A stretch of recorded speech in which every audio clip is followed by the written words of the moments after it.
everybody, this is Grace. In this video I'm going to talk about the whole thought of people being empath and or highly sensitive people, and in a way taking alternative viewpoints, going either way direction on it, and just talking about it. Now, I am a scientist. I spent many years, I was what some call a career student and some call a professional student, and I'm talking at in graduate school, both as undergraduate and graduate school. I have a double major, had a double major, so my degrees are in both psychology and sociology. Okay, and I did teach at both college and university. That was years ago. And I don't diagnose anybody. I don't give anybody any form of advice, counseling. Nothing I say should be considered as such and should not be used as such. Read the disclaimers in the description box below this video on YouTube. So anyway, I want to talk about now, I'm a scientist. I believe in fact. I believe in science. When it comes to something that person wants to use as like a diagnose or diagnoses for that matter. And I have made videos about, I've heard about people thinking of themselves as empaths since before I got on YouTube. And I got on YouTube making videos on my original channel. I just passed my 8-year anniversary as far as making videos.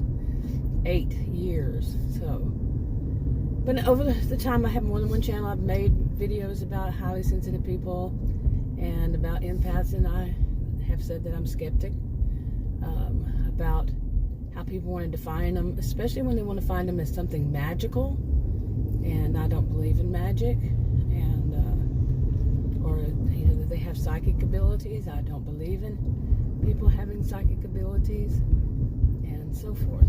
Now, to each their own, how they believe in it. Them, that's not me. And one of the things I have found over the years is that the people who want to believe in something like that, they also believe in freedom of speech, but they don't want the person to say anything against it.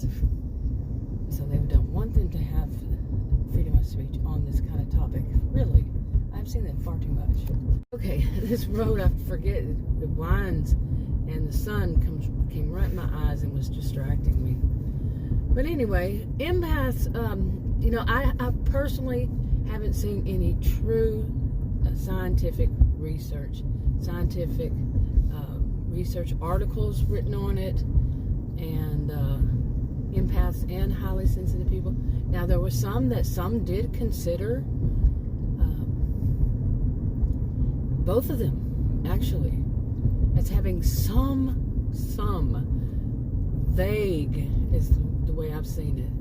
Okay, now I had to go through a school zone, so I wasn't making any videos.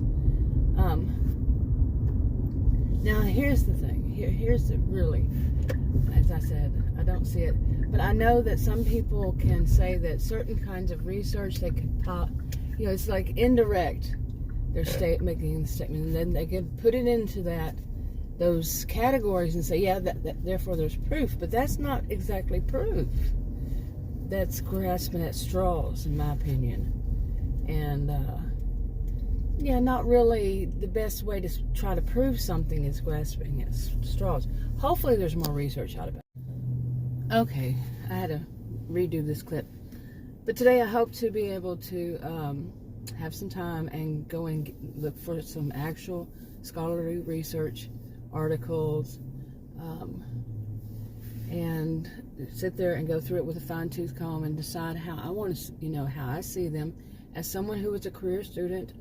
I am a social and behavioral scientist. A master's degree is in sociology, and I'm trained in research and so forth. And I'm going to look at this very thoroughly, about empaths and highly sensitive people. Now, somebody, could write a book on either one, or just make statements on either one. Okay, but that doesn't make it so. You see? Just because somebody writes a book or writes several books, and their views on when I was younger and I was a career student, I wouldn't read self-help books because that's that person's view. Like my videos are my views, but does that make it 100% right? Nobody is 100% right about everything. Nobody is someone who knows everything there is to know about something either. So there's no. I remember when I was a student, one of the teachers called it a Renaissance person. There's no such thing. It was, basically, some other ones were saying that nobody can know everything that there is about a topic such as these. No.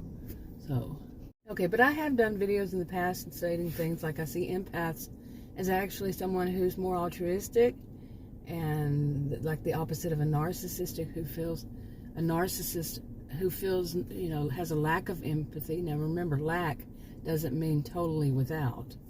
And nobody should diagnose, people as that unless they are there, whatever it is, wherever you live, that has the right to legally diagnose and use those diagnoses. Use diagnosing. But anyway, kind of rambling because I need to go into this and pick up stuff, and it's getting busy. I had to move my car because there was a woman. She was parking in a disabled parking spot, and I guess she thought she was parked wrong, so she started back up, and she was coming right toward my car, so I honked. I just tapped my horn, and she stopped, and she pulled back in. Well, she pulled in, and she was taking her half out of the middle. She was in her parking spot, and then I guess it's the place where they, like if you have a wheelchair, you can do it, but she was parked using both of those. So I said, I'm moving my, my SUV, because I don't want to come out and it's been hit. And I made that decision because, she almost did. And when I'm not there and she's going to back out, she might hit me. I don't know, that kind of scared me for her. Now that is more of an altruistic, empathic person. I'm afraid for myself, but I'm also afraid for her driving like that. Okay. But really. Anyway, what was I going to say? But I want to do more research on this. I mean, actual research, not just believing in what, some people want to put out there. But over the years, I have put out there, I have asked questions. Done videos saying, do you feel this way or that way? And because I see myself as having some of the, traits that some people call it empath. But like I said, I don't see anything mystical, magical behind it. In my view, and I don't even know if I would call it an empath, is that the people, that me and other people have empathy for people. Some people lack empathy. We don't. And there's nothing really huge about it. There's nothing really, to make a whole, this is one of my views, is to make a whole deal about it because, well, we have it and some don't. Okay? And then other things, some of the other terms, like in the highly sensitive people, I have some of them that I've seen. I've asked questions to other people. Do you see this? I say I do. But that doesn't make me diagnose people as being highly sensitive people. No, because I don't even see it as something that you diagnose, neither one of them. And there is no one.